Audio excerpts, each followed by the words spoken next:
The queen who drank gold to stay young, she didn't fear death.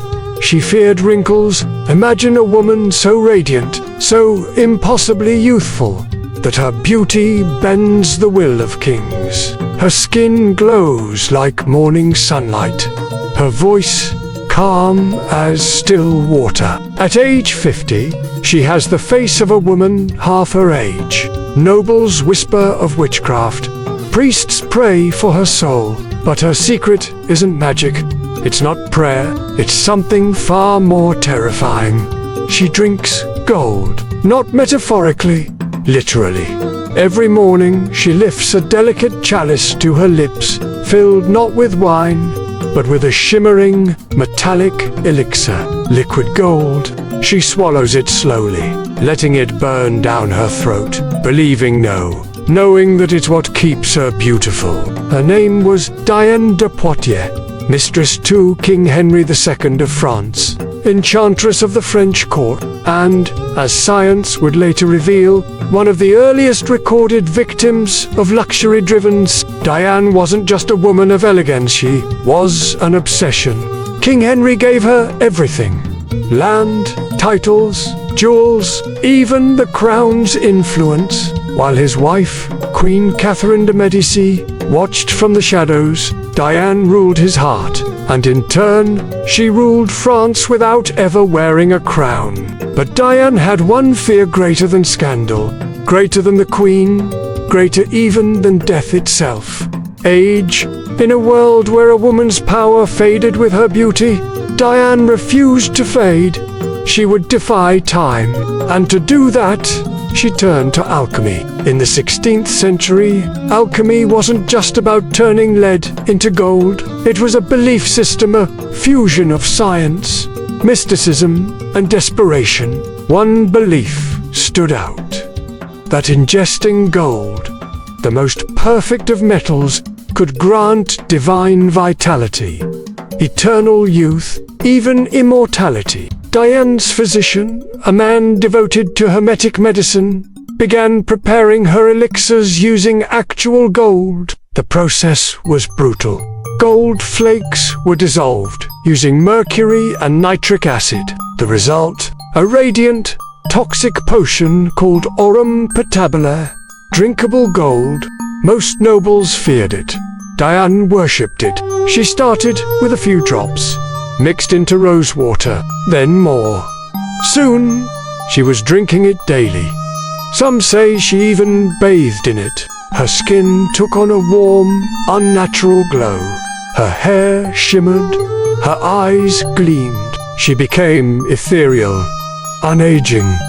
But gold, as perfect as it may seem, is not meant to be inside the body. She began to feel ill-satilly at first. Migraines, joint pain, her teeth became loose, her gums bled. But she dismissed it as the cost of beauty. When her physician hesitated, she doubled her dosage. Because when the world praises you as ageless, stopping becomes impossible. The French court watched in awe and suspicion. Some believed she had made a pact with the devil. Others believed she was blessed by the gods. Diane never spoke of her secret. She let the mystery become her myth. But time, even when delayed, always arrives. When King Henry died from a jousting accident in 1559, Diane's protection vanished. Queen Catherine took revenge immediately. Diane was banished from court, stripped of her titles, forced to retreat to her estate, Chateau d'Enay alone, forgotten, but not broken. Even without power, she clung to her gold. In isolation, she drank more. She stared at herself for hours each day, searching for lines, for decay. Servants reported that she barely ate, that she grew thinner, that her breath smelled like metal. She believed that if she stopped drinking, she would age all at once. That beauty, once abandoned, would rot her instantly. She clung to her chalice as if it were a weapon against death, and then, one morning, she collapsed in her bath. Her body was discovered hours later, her skin still smooth, her hair still thick, but inside, she was already dead. For centuries, her death remained a mystery. Then, in 2009, French scientists exhumed her remains. What they found was chilling. Her hair contained levels of gold over 500 times higher than normal. Her bones were brittle. Her organs likely decayed before death. She had not died naturally. She had died from drinking gold. And Diane wasn't the only one. Throughout history, gold has tempted kings, emperors, and madmen alike. China's Qin Shi Huang consumed mercury and jade. In search of immortality, he died in agony. Pope John the 21st drank gold tinctures for wisdom. He suffered seizures before collapsing. Even in the 19th century, gold therapy was used on the rich until too many patients began coughing blood. But Diane's story endures for a reason. Because she did not drink gold for wisdom or godliness. She drank it to stay beautiful. And today, centuries later, the madness continues. Look around. Gold-infused creams, gold dust facials, 2 4K beauty masks. They promise glow, radiance, youth.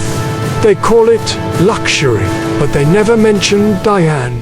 They never mention that she died beautiful and hollow. We want to believe beauty can be bottled, that time can be fooled, that youth is worth any cost. Diane believed it too.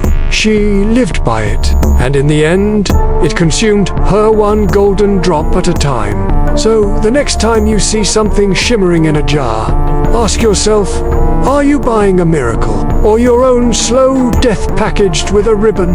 Diane drank gold, and for a moment, she was a goddess. But even gods can rot, especially the ones who shine too bright.